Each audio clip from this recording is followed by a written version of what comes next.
బంగారానికి ఎన్నటికీ విడదీయలేని అనుబంధం. పెళ్ళే కాదు, మా ఇంట్లో ఏ శుభకార్యమైనా బంగారంతో మొదలవ్వాల్సిందే. అయితే నా పెళ్లి ఆభరణాల విషయంలో ఒక్కొక్కరిది ఒక్క చాయిస్. నాకు యాంటిక్ జ్యువెలరీ అంటే చాలా ఇష్టం. చెల్లికి డైమండ్ జ్యువెలరీ నచ్చుతుంది. అమ్మ టేస్ట్ పక్కా ట్రెడిషనల్, నాన్నేమో పక్కా commercial. Best price, quality and service కావాలంటాడు. ఇక నానమ్మ అయితే తన పాత బంగారానికి 100% బైబ్యాక్ కావాలంటుంది. అయినా నో టెన్షన్. మా అందరి అభిరుచులకి ఏకైక ఎంపిక మానేపల్లి జ్యువెలర్స్. తరతరాలుగా తరగని స్వర్ణ బంధాలు మన Manepalli jewellers.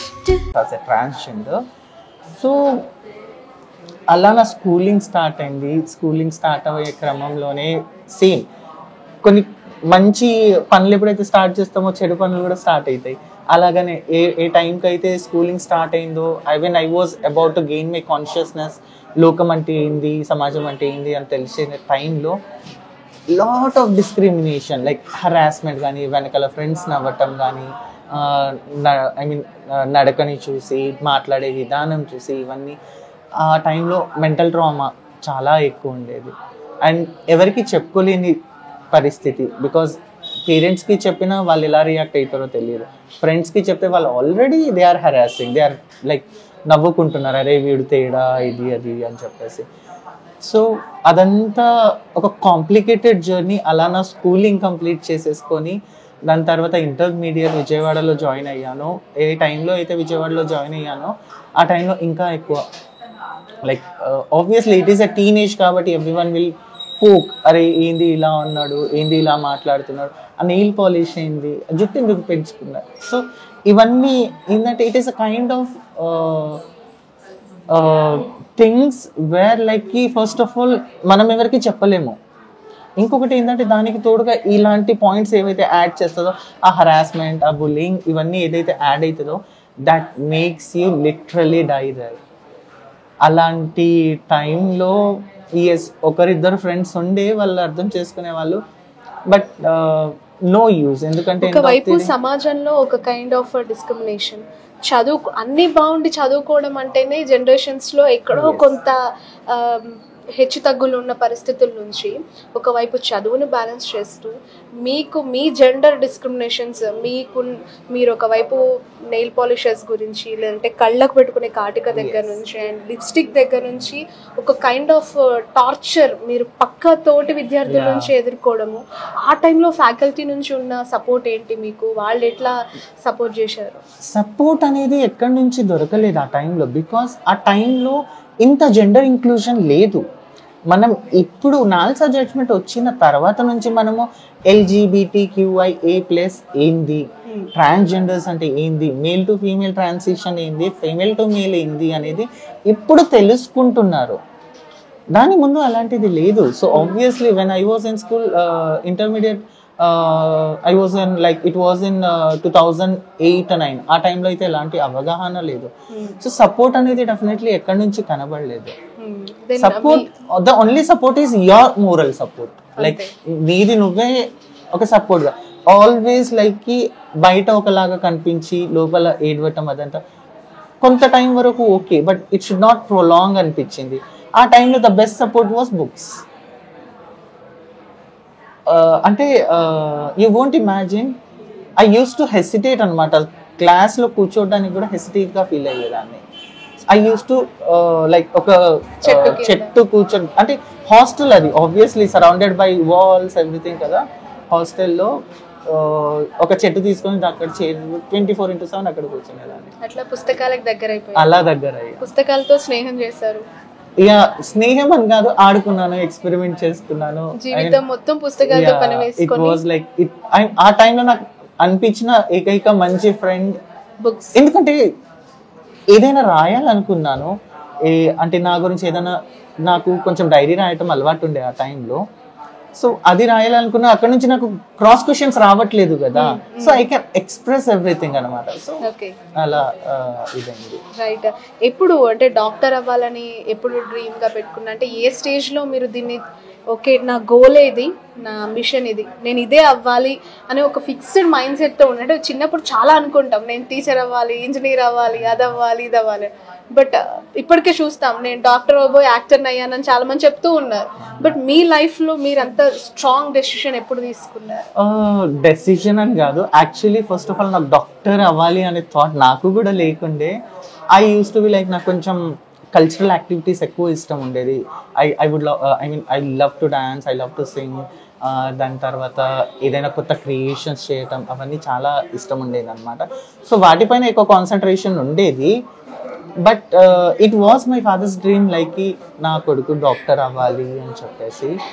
So somewhere it hit me like నేను నా కోసం కాకపోయినా వీళ్ళ కోసమైనా అవ్వాలి అని చెప్పేసి ఒక థాట్ ఉండేది. సో ఐ వాజ్ స్టూడియస్, నేను ఎక్కువ స్టడీస్లో ఎక్కువ ఇన్వాల్వ్ అయ్యి ఉండేది కాబట్టి it became easy for me to become a doctor. అంటే మీ నాన్న కోరిక ఇది, మీ నాన్న కోసం డాక్టర్ అయ్యారు? Actually yes. డాడీ కోసం, నాన్న కోసం డాక్టర్ అయ్యారు, తన కోరిక మేరకు కావాలనుకున్నారు, అది ఇప్పుడు ఫుల్ఫిల్ అయిపోయింది. Then what is your father's reaction? See, my father never ever tell me to not to do this, but yes, he is not happy with the way I am. Obviously నాకేమనిపిస్తుంది అని అంటే తన ప్లేస్లో తను చాలా correct. Because నేను ఇప్పుడు సమాజంలో నేను సమస్యలు ఎదుర్కొంటున్నాను, నా వల్ల మా ఫాదర్ కూడా ఎదుర్కొంటున్నారు. ఇక్కడ వచ్చే టాపిక్ ఒకటే, just for the sake of society we all are tolerating this. So ఇప్పుడు నాకు ఒకవేళ నాకు ఇలాంటి పేరు వస్తుంది, చాలా ప్రౌడ్ మూమెంట్ అని అందరూ అంటున్నారు, కానీ అది somewhere the other side it is main drawback in my family. Because ముందు జనాలు బాగానే like it is a very great achievement, చాలా బాగా చేస్తున్నాడు అనేవాళ్ళు, వెనకాల మీ కొడుకింది ఇలా చేస్తున్నాడు అనే వాళ్ళు ఉన్నారు చాలా మంది. సో అలాంటి వాటికి నేను ఆన్సర్ ఇవ్వలేకపోతున్నాను. నా దగ్గర కోసం నేను లెఫ్ట్ అండ్ రైట్ ఇస్తా, బట్ అది మా పేరెంట్స్కి which is a very sensitive topic. వాళ్ళు లిటరలీ ఒక 2-3 years నుంచి what they are going through అనేది నాకు తెలుసు. బహుశా నేను ఒక ఫాదర్ అయ్యి ఉంటే నేను కూడా అలాగే ఆలోచించేదాన్ని. So I don't have any regrets. వాళ్ళు మాట్లాడకపోయినా సమ్వేర్ ఏంటంటే నా వల్ల వాళ్ళకి ప్రాబ్లం రావద్దు అంతే. మాట్లాడుతున్నారు అసలు లాస్ట్ టైం ఎప్పుడు మాట్లాడారు? చాలా రోజులు. ఇయర్సా, డేసా, మంత్సా? ఇయర్స్.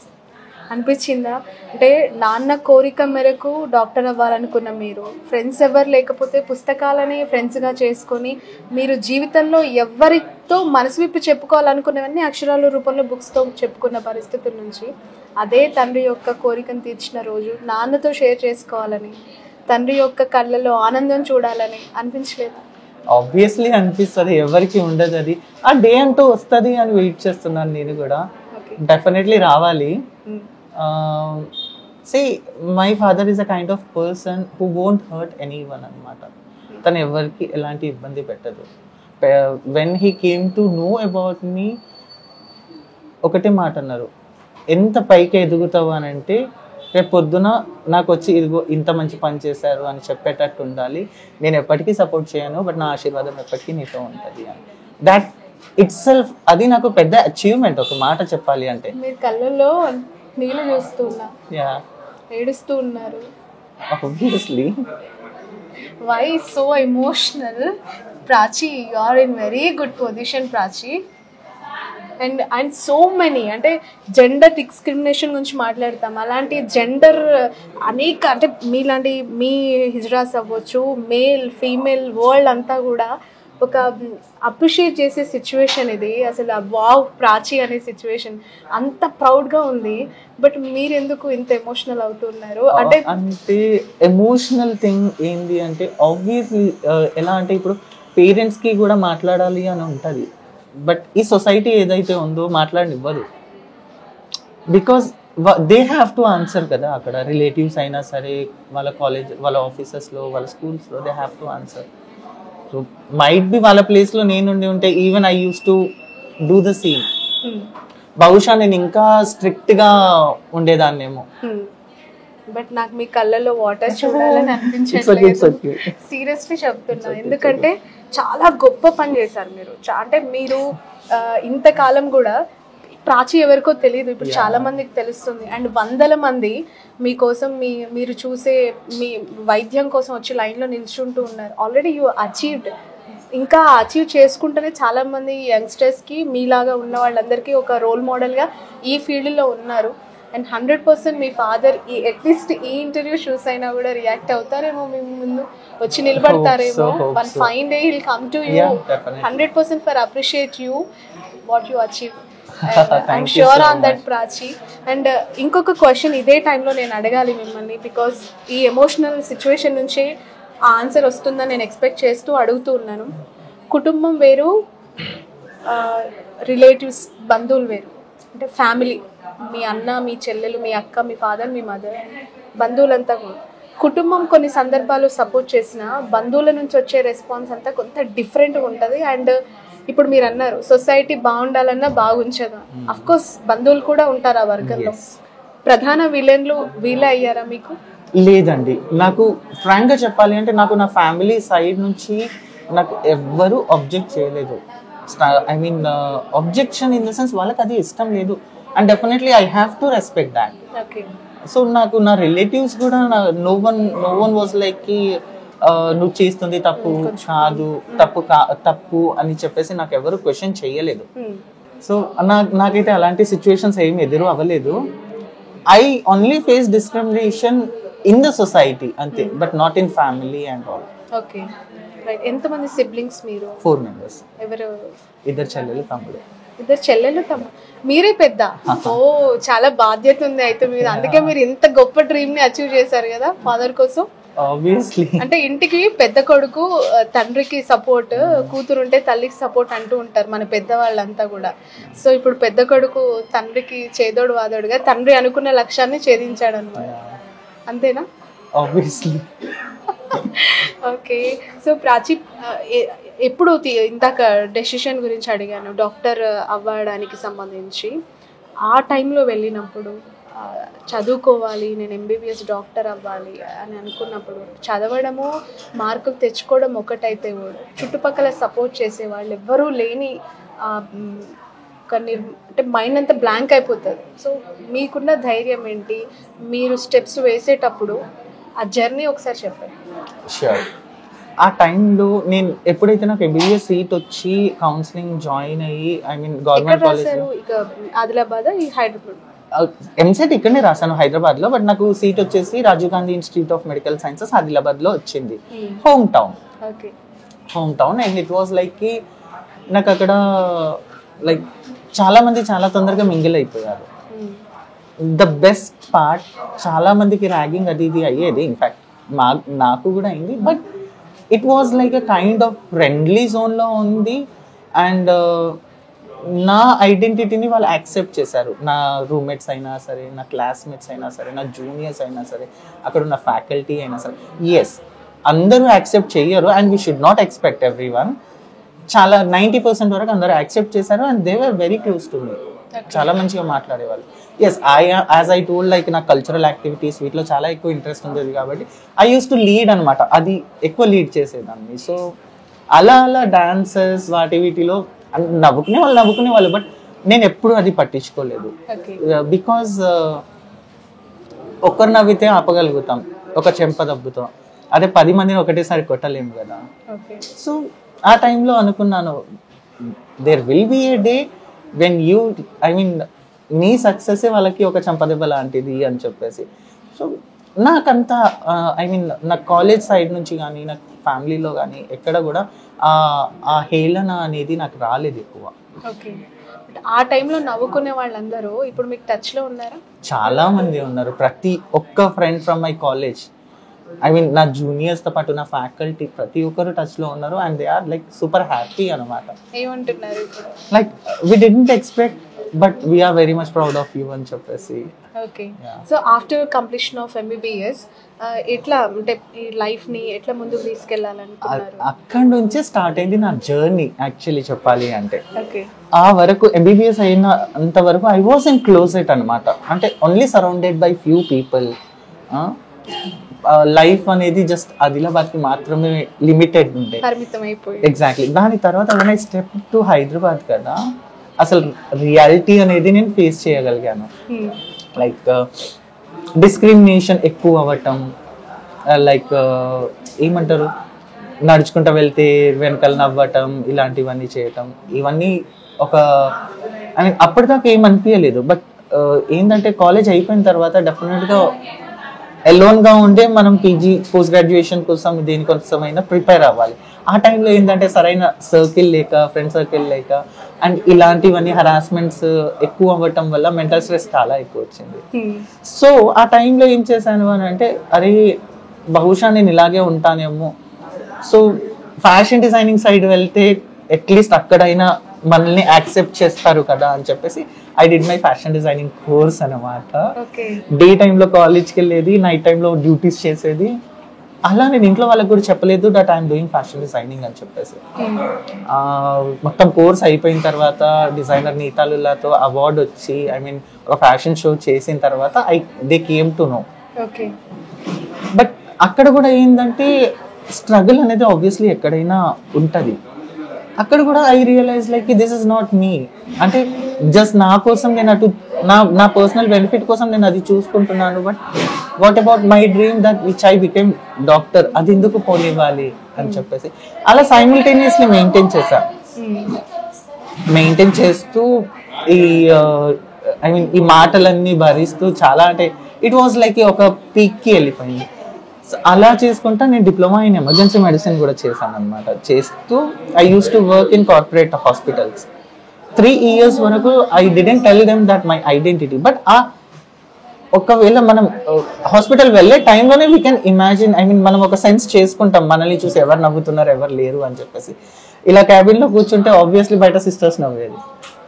3 years అనేది ఒక హాస్పిటల్లో చేశాను అంటున్నారు. ఆ టైంలో ఎప్పటికో అప్పటికి తెలుస్తుంది news, genuine what is the reality అనేది ఎదుటి వాళ్ళకి తెలిసిన రోజు ఫేస్ చేసే సిచ్యువేషన్ కంటే ముందే చెప్పి జాయిన్ అవుతే బాగుండు అని తర్వాత అనిపించింది. లేదు, యాక్చువల్లీ ఆ ఎందుకు చెప్పలేదు ఇనిషియల్ గా? వాళ్ళు చెప్పకపోవడానికి రీజన్ ఏంటంటే వాళ్ళకి కూడా అవగాహన లేదు మన ఐ మీన్ కమ్యూనిటీ ఏంది అనేది. ఎవరికైనా సరే టిల్ 2017 ఎవరికి కూడా ట్రాన్స్జెండర్స్ అంటే ఇందులో ఎడ్యుకేటెడ్ కూడా ఉంటారు అని ఎవరికి తెలియదు. The only concept will go like కి వీళ్ళు బెగ్గింగ్ చేస్తారు, సిగ్నల్స్ దగ్గర అడుగుతారు, సెక్స్ వర్క్ చేస్తారు, ఇదే కాన్సెప్ట్ ఎవరికైనా సరే. బట్ దాని తర్వాత వెన్ ఐ మీన్ ఆ జడ్జ్మెంట్ ఎప్పుడైతే పాస్ అయిందో దాని తర్వాత నుంచి it became mandatory for the government also to include a third gender. దాని వల్ల నా అవగాహన అనేది వచ్చింది. సో ఆ టైంలో డెఫినెట్లీ నేను చెప్పినా యాక్సెప్ట్ చేసేవాళ్ళు కాదు. చెప్పి 3 years నన్ను చూసిన తర్వాత when I revealed my identity ఏంటంటే ఐఎమ్ సో అండ్ సో అని చెప్తే జాబ్ చేయకు అనేసారు. సో అది ముందు చెప్పినా అదే ఆన్సర్ ఉండేది. దానివల్ల ఏమైంది, I applied for many hospitals తర్వాత. ప్రాచి, ఆ జాబ్ మీరు పోయిన తర్వాత నుంచి అంటే ఇక్కడ ఎట్లా రావడం జరిగింది, గవర్నమెంట్ అవుట్ సోర్సింగ్ లో తీసుకోవడం వరకు కూడా ఆ ట్రావెల్ ఏంటి అసలు? Actually when I reveal my identity కదా, అక్కడ they told like it will hamper our hospital. So definitely నాకు ఆ జాబ్ మ్యాండేటరీ వదిలేయాల్సి వచ్చింది. దాని తర్వాత నేను ఒక 6 months వరకు ఇంట్లోనే ఉన్నాను. ఉన్న సేవింగ్స్తో ఐ మీన్ గడుపుకోగలిగాను. బట్ అసలు ఆ లైఫ్ అంత స్ట్రెస్ఫుల్గా ఉంటుంది అనేది ఆ 6 monthsలోనే చూసుకున్నాను. సో బీయింగ్ ఏ డాక్టర్, ఇంత చదువుకున్న నా పరిస్థితి ఎలా ఉంటే ఈ మొత్తం ఎంటైర్ ప్రాసెస్ లో మీ ఫైనాన్షియల్ సపోర్ట్ ఏంటి? అంతా కూడా మీరు ఫ్యామిలీ నుంచి ఉండిందా మీకు ఫైనాన్షియల్ సపోర్ట్? ఫ్యామిలీ నుంచి డెఫినెట్లీ ఉండేది. బట్ ఏంటంటే నాకు కూడా ఏంటంటే I have to be independent now అనే ఒక థాట్ ఉండేది. సో ఆ స్ట్రెస్ ఉండేది ఎక్కువ. So there I was like I thought నా పరిస్థితి ఎలా ఉంటే నార్మల్ మా కమ్యూనిటీలో చదువుకొని వాళ్ళు చాలా మంది ఉన్నారు, వాళ్ళ పరిస్థితి ఇంకేంది. సో వీటన్నిటికీ కారణం ఐ మీన్ ఉన్న మల్టిపుల్ రీజన్స్తోనే లైక్ జీవనోపాధి కోసం ఇవన్నీ పనులు చేస్తున్నాం కదా, బెగ్గింగ్ అది ఇది. So somewhere I felt like this is not actually what we deserve, our community deserve. So అలా ఆలోచిస్తున్న టైంలోనే మిత్ర క్లినిక్ పెట్టారు. అది కూడా ఓన్లీ ఫర్ ట్రాన్స్జెండర్ కమ్యూనిటీ అనేసరికి ఐ వాజ్ సో ఎక్సైటెడ్ అనమాట. సో సరే ఏదైతే ఏముంది వీ హ్యావ్ టు జాయిన్ అని చెప్పేసి జాయిన్ అయిపోయాము. Like we didn't expect will come till here. నేనైతే అసలు ఎక్స్పెక్ట్ చేయలేదు. I was thinking like okay మన పని అవుతుంది, ఐ మీన్ ఎర్న్ వైజ్ కూడా okay, financially everything is okay. But అక్కడ ఒకటి ఏంటంటే something which we're doing good for the community అనేది ఒకటి తగిలింది. సో ఆ క్రమంలోనే నోటిఫికేషన్ పడిన వెంటనే we applied for this post అనమాట. దానికి ముందు సూపరింటెండెంట్ సార్తో ఒక 3-4 మీటింగ్స్ అయింది. ఉస్మానియాలో ట్రాన్స్జెండర్స్ కోసం ఒక సపరేట్ ఓపీ వార్డ్ పెడదాం అనే థాట్లో మీటింగ్లో నేను ప్రెజెంటేషన్స్ ఇచ్చాను అనమాట. సో దానివల్ల ఐ మీన్ ఇదంతా సెలెక్షన్ అయింది, ఇంటర్వ్యూ అయింది. అండ్ ఆబ్వియస్లీ చెప్పాలి అంటే all thanks to Mitru clinic and అక్కడ స్టాఫ్ కానీ యుఎస్ఐడ్ పెప్పర్ ఏదైతే ఉన్నదో, just because of them we are here. ఎందుకంటే వాళ్ళు క్లినిక్ పెట్టకపోయి ఉంటే మేము బయటికి వచ్చే వాళ్ళం కాదు, అక్కడి నుంచి మేము గవర్నమెంట్ సెక్టర్లో అడుగు పెట్టే వాళ్ళం కూడా కాదు. It just happen because of that. మీకు ఒక ఆధారం చూపించడానికి, ఒక పొజిషన్ చూపించడానికి హెల్ప్ అయిన క్లినిక్. ఇప్పుడు మీరు ఎంతో మంది రోల్ మోడల్, మీ అంటే చాలా మంది మీరే అన్నారు మా కమ్యూనిటీలో బెగ్గింగ్ చేస్తున్నారు, సెక్స్ వర్కర్స్ గా ఉన్నారు, చాలా మంది ఉపాధి కోసం ఎదురు చూస్తున్నారు. ఈ మంచి పొజిషన్కి వచ్చిన మీరు వాళ్ళకి ఎలా హెల్ప్ అవబోతున్నారు? మీకు ఏమైనా డ్రీమ్స్ ఉన్నాయా ఆ విషయంలో? డెఫినెట్లీ ఉన్నాయండి. జీవనోపాధి నేను అందరికీ అయితే కల్పించలేను, because I'm not so rich and so strong.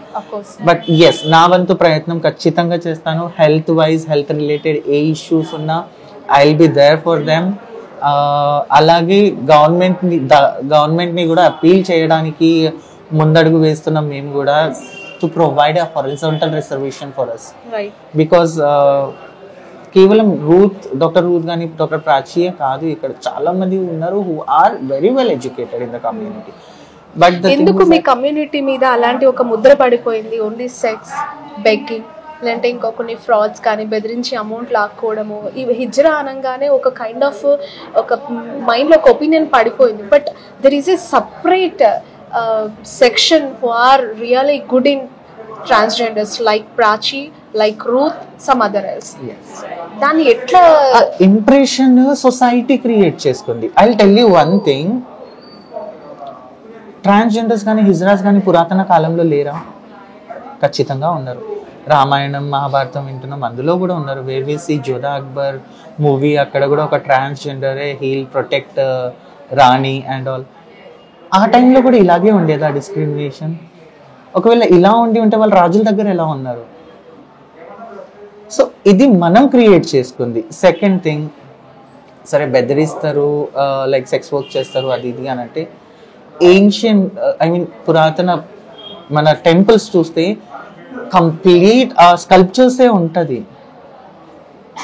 అది ఏం ఉద్దేశించి ఆ స్కల్ప్చర్స్ చేశారు అంటే, ఈ టైంకి ఏంటంటే when you are living in the society మిమ్మల్ని రాయి వేయడానికి ఒక ఆప్షన్ దొరికింది. But whereas when you are lusty you will be the only person who will be coming there, who is standing on road. అంతేనా కదా? రాత్రి వచ్చేసి అయ్యో బేబీ అనేసి, మార్నింగ్ వచ్చేసి లైక్ అయ్యో నాకు ఎవరో తెలియదు అనేటట్టు బిహేవ్ చేసేదే మీరు. ఎందుకు? See the best example Gangubai తీసుకోండి. సెక్స్ వర్కర్ పైన గంగూబాయి మూవీ వచ్చింది. గంగూబాయి ఈజ్ లైక్ ఈ కాలంలో అయితే కాదు కదా, she is like 1960s 70s, I don't know exact year. ఆ టైంలో కూడా ఉండేది కదా.